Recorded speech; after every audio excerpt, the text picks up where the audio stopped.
My name is Kurt Cagle, Community Editor for Data Science Central, and this particular presentation is laying the foundation for enterprise knowledge graph.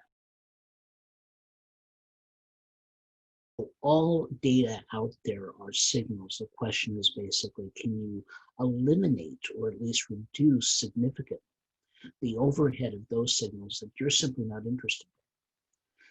This usually comes down to the notion of context.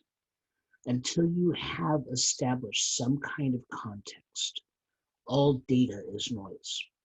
So one of the things that you can think about for your organization when you're working on setting up knowledge graphs or other similar data processing structures is to ask yourself, what is my context? What is it that I'm hoping to be able to measure? What are the signals that I'm hoping to be able to capture?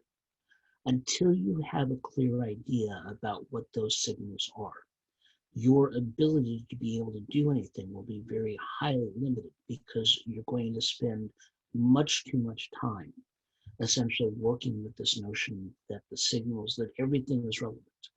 And you simply cannot work that way and be able to process the information that you need in a sufficient, timely, or efficient manner to be able to make it worthwhile to be able to do so.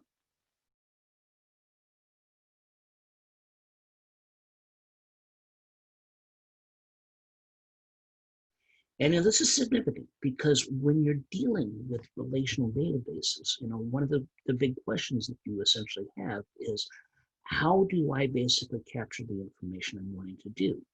The more tables that you add, the more complex the queries that you create, the more work it takes for developers to get meaningful information out of it.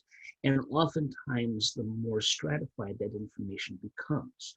Relational databases are actually not terribly good mechanisms for being able to capture process data as a consequence, simply because the tendency among developers is to minimize the overall complexity of the databases rather than take advantage of that complexity to be able to form more valuable connections, to make things richer and more connected.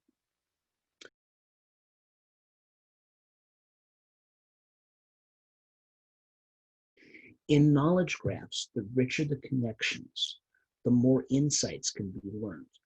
This is important. Because of the nature of graphs, graphs are open-ended. They are basically designed to be able to capture a number of different kinds of information. And the more information that you put in, the more benefit you get. You get network effects that affect the nature of your data. As a consequence, when you're looking at comparing knowledge graphs and relational databases, knowledge graphs tend to be more complex to query, but the information that you can get out of them is also much richer in terms of its connectivity and how things are connected. There is a network effect that you can take advantage of that is much more difficult to do with SQL and similar type databases. In basic terms, when we talk about a relational databases penalize complexity. Knowledge graphs thrive on it.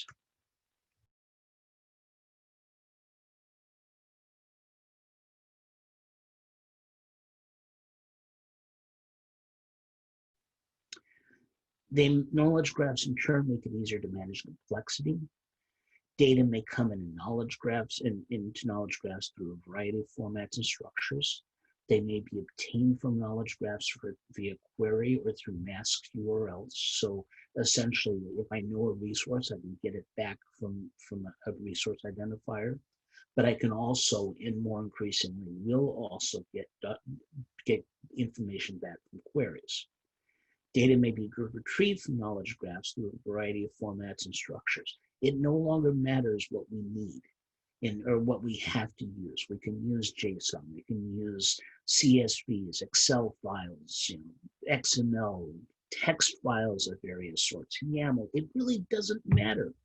We can produce information in any format that we need because the underlying structure is something that is essentially abstracted out.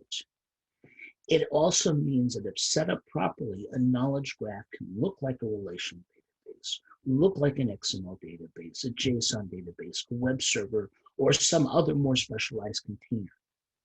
So we need to start thinking about this knowledge graph as a multiplex machine that will allow you to translate from one format and one kind of identity to another format